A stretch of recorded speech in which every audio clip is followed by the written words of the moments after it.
I really enjoy conversations about space. There is this video that landed on my For You page. Johnny, this is this thing that just landed on my desk. It is perhaps the best thing I've seen in the last 6 months. The most terrifying planets... Okay. Most terrifying planets ever discovered. I love space. What is up, more droid? I think space is the coolest thing ever. A lot of people fear space, hence the title. I think I'm more afraid of the ocean than I am at space. If there was two options of exploring the ocean or exploring space, I would easily pick space all day, every day. Without a freaking doubt. You freaking for real? I know, believe it or not, I'm kind of a smart duck when it comes to these things. I wouldn't say I'm that smart, but I know a thing or two. For sure. This video might show what my brain has in store. Let's see. The most terrifying planets ever discovered. I think Jupiter will be it's a terrifying planet. But Jupiter is a necessity because it blocks all the asteroids coming our way. Did you know that?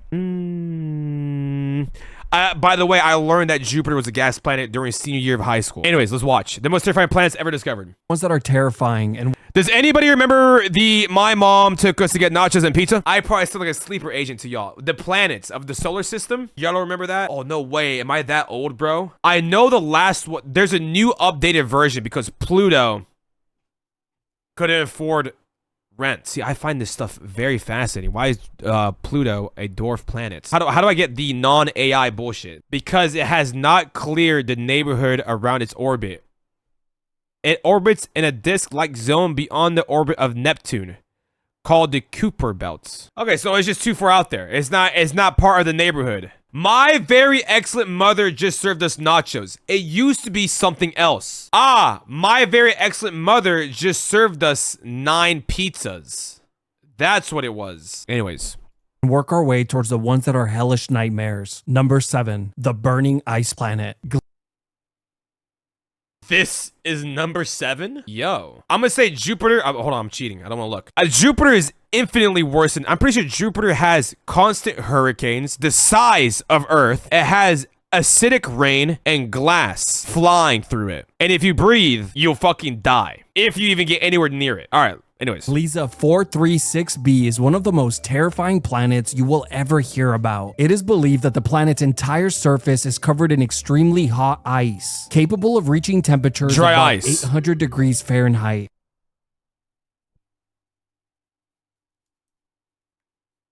Shouldn't we just call that fucking like lava? Yeah, hell. This is hell. Now, I know that sounds confusing and makes no sense. Thank you. How is it ice, but it's over there in 800 friggin' degrees? But don't worry. Lucky for you guys, I know how to read. So let me break this down a bit further. This bizarre superheated ice is formed by the planet's immense atmospheric pressure, not by cold. But instead of me just rambling off facts and telling you about these terrifying planets, let's make this a bit more fun. I will be placing you on each of these planets so we Don't do that. So we can see exactly what would happen to a human under these extreme conditions. Let's begin. You are now in a modern spaceship and are just about to enter Gliese 436b's atmosphere. A terrible decision. Instantly, the spaceship begins to overheat and its structural components start to deform. Thanks to the planet's atmosphere being primarily made of heated helium and hydrogen. Around the 30-second mark, things can go one of two ways. There's options? One of two ways. How? The fact that there's two options here. I'm dead. Look, the whole fucking ship's in fire and I'm being compressed. Whatever the quicker one is, I'll go with that. The ship could be crushed from the increasing pressure, or the entire ship could vaporize from the blazing heat. I think that, honestly, they're both quick. I choose either or. Congratulations. You survived anywhere from 30 to 90 seconds. But for the sake of the video, let's say you were in an indestructible spacecraft and managed to safely land on the planet's icy surface. Doesn't matter. As soon as you step out. What would you experience then? As you step out of the ship,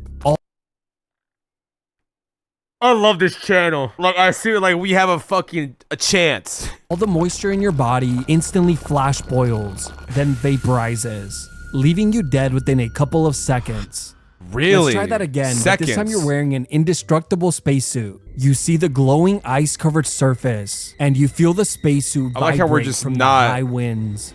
You look up and are greeted with a dark black-red sky. Powerful lightning storms light up the atmosphere, revealing the enormous and violent storms all around you. Yeah, usually if a planet is under extreme conditions, there's gonna be fucking natural disasters. Earthquakes, tsunamis, tornadoes, lightning. Honestly, it's a pretty chill experience compared to what's to come. Really? Number 6, the terrifying gas planet. HD Oh, he's zooted. 806b is yet another horrifying planet. A hot Jupiter gas giant. Do y'all believe there's other elements out there that we are not aware of or like don't possess?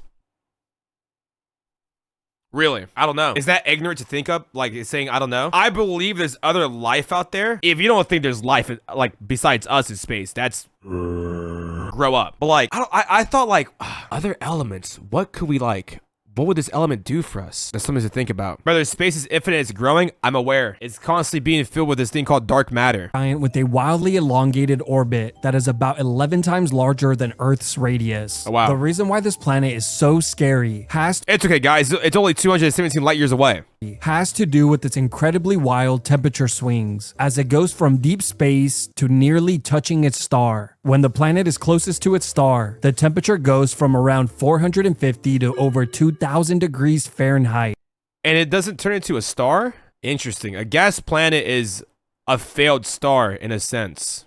In just 6 hours. Now I know it's hard to visualize these numbers, so let me put it in a way we can all understand. 450 degrees cooks a beautiful pizza, while 2000 degrees cooks a terrible pizza. Real. Hope that helps. But let the simulation begin. You are back in a modern day spaceship and are about to enter Donkey the Kong. planet's atmosphere. Of course, you will be entering the planet at its hottest. As you enter, the ship's speed instantly begins to accelerate at incredible speeds thanks to the planet's gravitational pull. Of course. Within seconds, the outside of the ship's temperature rises over 7,000 degrees, which begins to erode the craft's heat shield. Around the 30-second mark, you begin to descend past violent storms, high winds, and violent jet streams as pieces of your ship melt and vaporize. Around 60 seconds, the hull begins to deform and eventually implode due to the ever-increasing atmospheric pressure. Which means you have imploded as well. Oh, without a doubt. Congratulations. You survived an entire minute, a new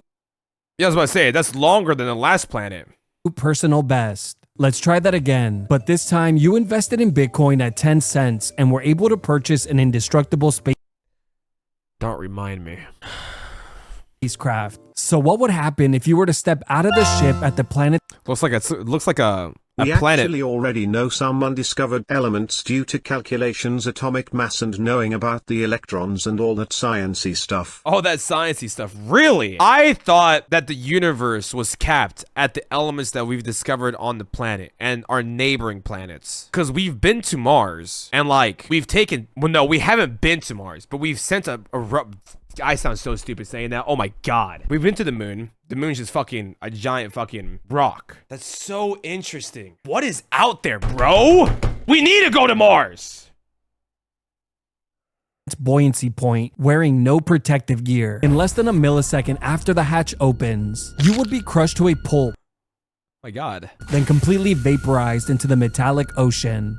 Now, for that one person at NASA who accidentally let this video autoplay, I got you. If you were to step outside the ship, this time wearing a modern-day NASA spacesuit, you would be crushed to a pulp and completely vaporized. This is because the atmosphere is millions to hundreds of millions of times more pressurized than Earth's. And you are next to a fucking sun. Let's try that again, but this time you're wearing an indestructible and highly advanced spacesuit. As you exit the spaceship, you instantly lose sight of it in the hazy, glowing, infinite ocean. You no longer know up from down as you float suspended in the endless abyss. Out of nowhere, electrical currents trickle around you, giving off light, if only for a second. An absolute nightmare. Permanently stuck playing an ocean level. Number 5, the disappearing planet. Koro 7b is one of the hottest rocky planets ever discovered. A rocky super Earth, approximately 70% larger in radius than Earth. That's crazy. Now, what makes this planet so terrifying is its extreme proximity to its star, as it is 60 times closer to its sun than Earth is. It is also tidally locked, meaning that the same side is always facing its star, creating that's a crazy. lava ocean on one side and a dark rocky oven inferno on the other. The planet reaches temperatures up to 3,600 degrees Fahrenheit,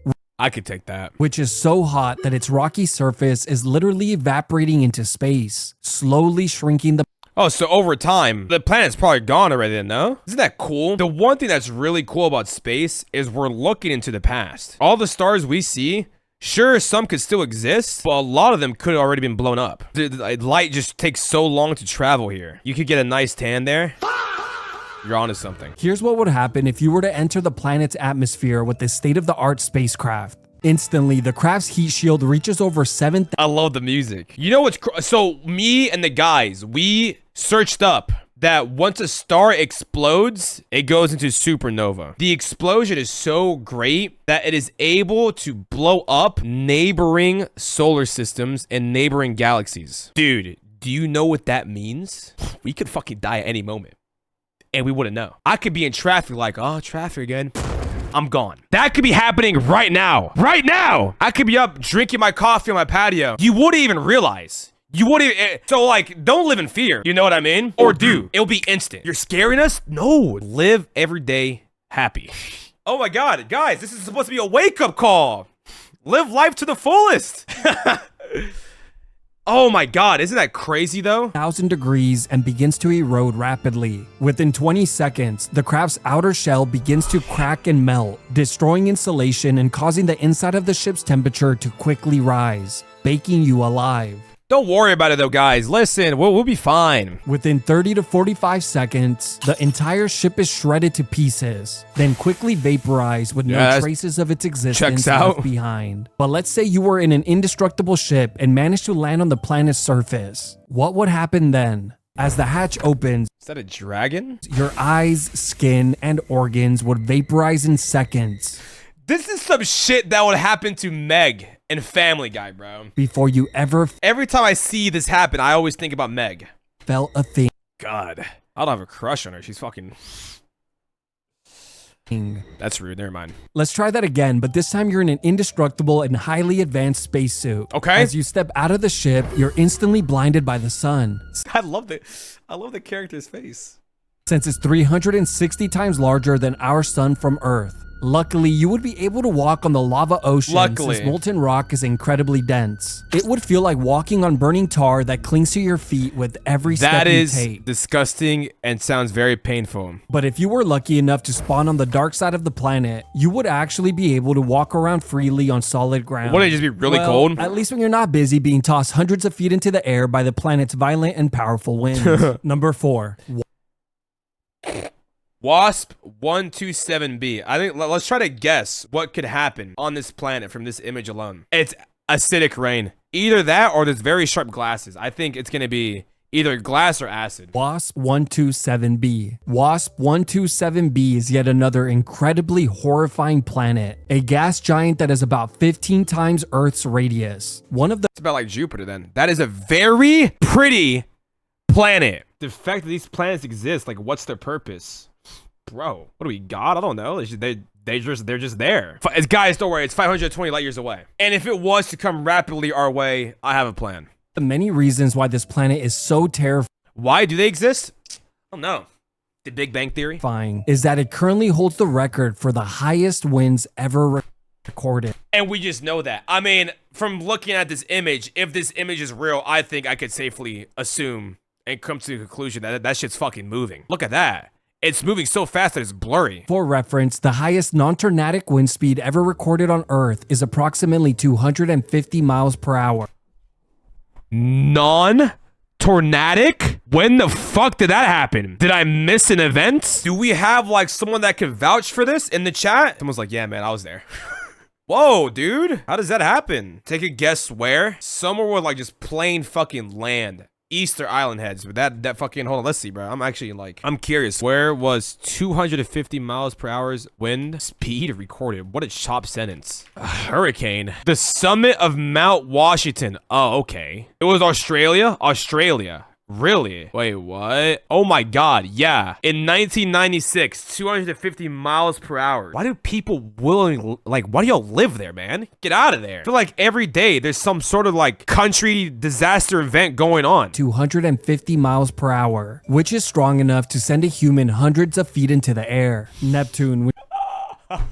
We have some Australians in the chat. Yo, was anybody around? Are y'all a victim? I'm really like, this is a safe space, yo. All right, Neptune. Oh, sorry, why am I reading it? Which has the highest winds in our solar system, has winds that reach as high as 1,500 miles per hour, faster than the speed of sound, and almost 4 times faster than the winds of Jupiter's red spot. 4 times faster than that, bro. Winds this high would obliterate you on contact. I believe it. reducing It feels like a fucking wall is just smashing you. your body to a cloud of vaporized tissue. But get this. Tell me. WASP 127b has a recorded wind speed of over 20,500 miles per hour. I can't even fathom that. That shit's fast, man. I could probably like outrun that thing low key. A regular person hit by a wind force this strong would be completely erased from existence instantaneously. But okay, let's say you manage to enter the planet's atmosphere But okay. with a modern spacecraft. Within 5 to 10 seconds, the craft's heat shield is destroyed by the thick, metal-rich atmosphere. Around the 15-second mark, the craft and everything inside is torn apart and swept into the jet stream. The craft and your body are shredded, scattered, and absorbed into the winds, erased so completely that it's as if you were never there. But okay. But just for fun, let's say yeah. you were a storm chaser with tech so advanced, you could fly into these storms in an indestructible spacecraft Doesn't matter. stepped out in an indestructible spacesuit. You just can go flying around. You would instantly be taken by the wind and crushed inside of the suit from the extreme G-forces, separating soft tissue from the bone. Oh my god. I completely forgot about the G-forces. That's insane. Obviously, the suit still needs a bit of work. Number 3. The iron rain. Is it just iron raining? The iron rain furnace. Oh my god. It's just molten lava just fucking raining. WASP 76b Ew. Come give me a kiss. is a terrifying hot Jupiter gas giant, infamous for its molten iron rain and That's a cool picture. It's a very cool picture. I like that.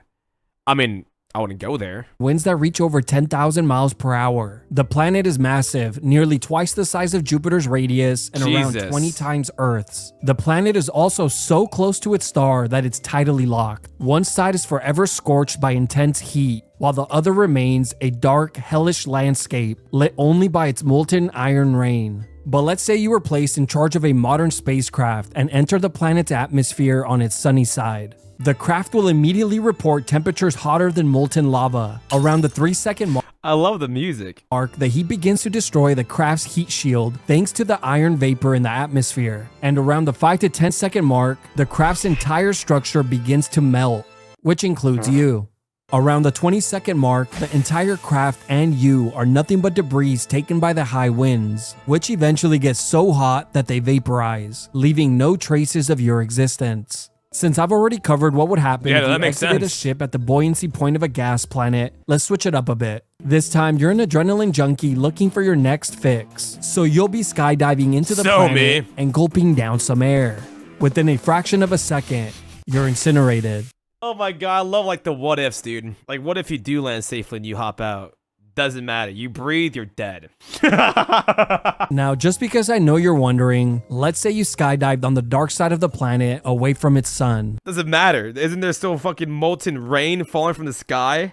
Within a fraction of a second, your skin and eyes flash boil. Your lungs and organs collapse under the atmospheric pressure. Oh my and god. as your body is ragdolled across the sky, molten iron rain sears through your crushed body. Within 1 to 2 seconds, the scorching winds shred you into tiny pieces, which quickly sizzle into vapor carried away by the storm.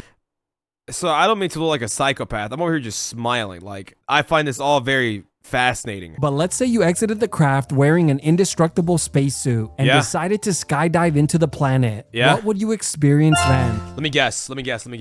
Molten hot. We're landing. We have an indestructible suit, indestructible fucking spaceship. It's really hot.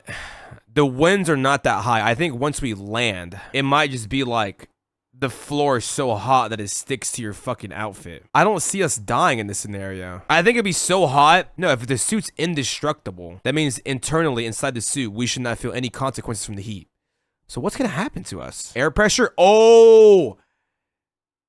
I think the planet is too close to the sun, which makes it more dense, which makes the gravity more... Let's see. As you free fall through thin gas clouds, your descent quickly increases in speed. A few minutes later, the sky shifts into a glowing orange haze as you continue passing through thick vapors in the atmosphere. Out of nowhere, your body is violently spun and tossed in random directions as supersonic winds slam into you. That's when the noise of the storm roars all around Holy you, fuck. as if you were inside a massive hurricane. Lightning storms arc overhead, exposing the alien metallic clouds in the environment. Around this point, you will see the infamous molten iron rain, spreading as far as your eyes can see. As you continue to fall deeper into the... I think I would just die from, like, information. Not even information, just fucking... I'd die from just being mentally exhausted. I'm being tossed around constantly. I'm gonna die from a migraine. Atmosphere, light fades, sounds disappear as you are submerged deeper into the reflective ocean of metallic hydrogen. Ocean? Once you finally reach the planet's core, you will be completely surrounded by what looks like a glowing fog made of superheated matter, your final resting place. Wow. Okay, so we have an indestructible fucking suit. We can live there. Planet being eaten alive. WASP 12b is one of the most unique and terrifying planets ever discovered. Looks like a junkie, man. He's fucking tweaking out. This is what the planet looks like.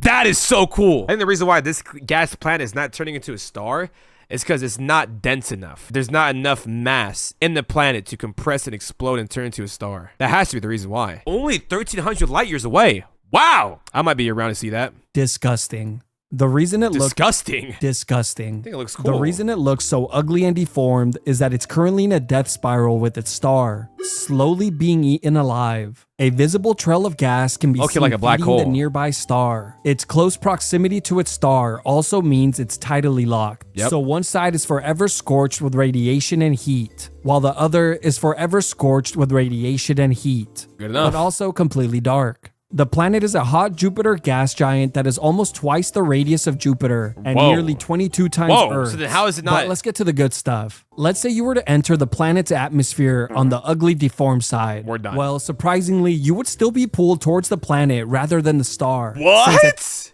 this range, the planet's gravitational pull is much stronger. Okay, if we're the close moment to it. you enter, the craft's heat shield begins to glow from the intense heat. Song And the incoming. temperature inside quickly begins to skyrocket as well. It's like a sauna. Around the 5 to 20 second mark, winds as high as 1,000 miles per hour slam into the craft, vaporizing the craft's shielding at incredible speed. Then around the 20 to 60 second mark, the entire ship is fully consumed, Wow. shredded apart into molten debris as the metal becomes liquid before everything eventually vaporizes. Let's try again, but this Okay. time you've entered the cheat code Indestructible Spacecraft. And Yep. instead of exiting at the planet's atmosphere, buoyancy point, or core, you will be exiting here, right at the center of the planet We're gonna get ripped apart. That is the worst spot to fucking exit. and its star. Time to find out whether you would go towards the star or towards the planet. I mean, I got money on the sun. The whole fucking planet is being sucked in by the sun.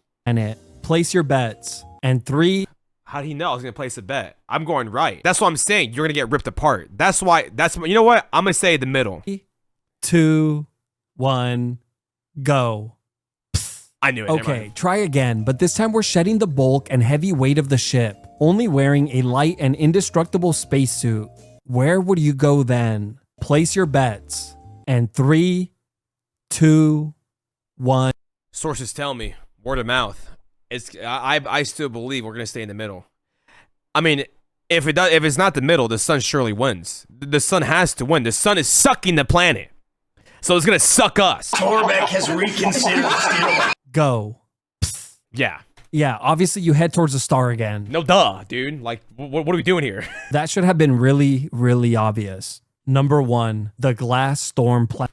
What? It's so cute. Look, even the picture looks great. HD 189733b is a hellish planet that That is so fucking pretty. I like how these planets are getting closer and closer to us. It was like in the fucking 20,000 light years away to like 1300. Worse than any nightmare you could ever possibly dream of. HD. HD, we gave it the name HD because look at that, bro. That's just so fucking beautiful. The planet is enormous, around 15 times Earth's radius. That's so cool. From the outside looking in, it appears to be a larger version of Earth, covered with water. beautiful tropical beaches. But I guess it's time to find out what would happen if you were to enter this planet's atmosphere. Freeze to death, insta frostbite, shards of ice being blown into you. You are back in a modern-day spacecraft and have just entered what you thought was a vacation getaway. Instantly, the ship begins to glow due to the high heat of the atmosphere. A great sign that you picked the right day to go to the beach. For sure. Around the 5-second mark, the craft's heat shield begins to warp, melt, and vaporize. 10 seconds in, supersonic winds slam into the craft as molten glass particles in the atmosphere shred the craft to tiny pieces. Within 20 to 30 seconds, the tiny pieces of the craft and you are completely vaporized and carried away by the wind. So it's hot and It turns cold. out that the It's so planet cold it's isn't hot. a giant ocean of water. It's almost entirely made up of scorching hot hydrogen and helium. Reaches a whopping 2,200 Fuck me. That's hot, dude. Even I don't think I could survive that. degrees Fahrenheit, has stronger winds than Neptune, and even Golly. rains molten glass sideways, making it a horrible planet to vacation to. So you're probably wondering, why the hell is the planet blue if it wasn't meant to have any visitors? If you're thinking that, bro, oh my god, God bless your heart. I gotta pee, bro. Hold on.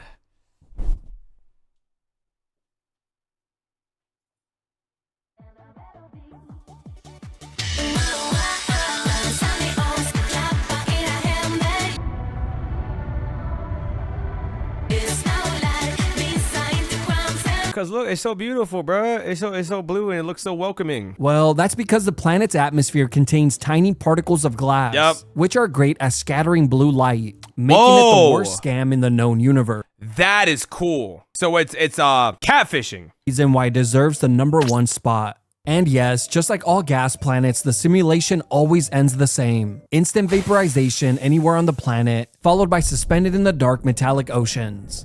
The gaslighter. Honestly, we are sick of these planets and we hate them. Yep. Wait, no, I don't hate them. The fuck, like, why do you hate it?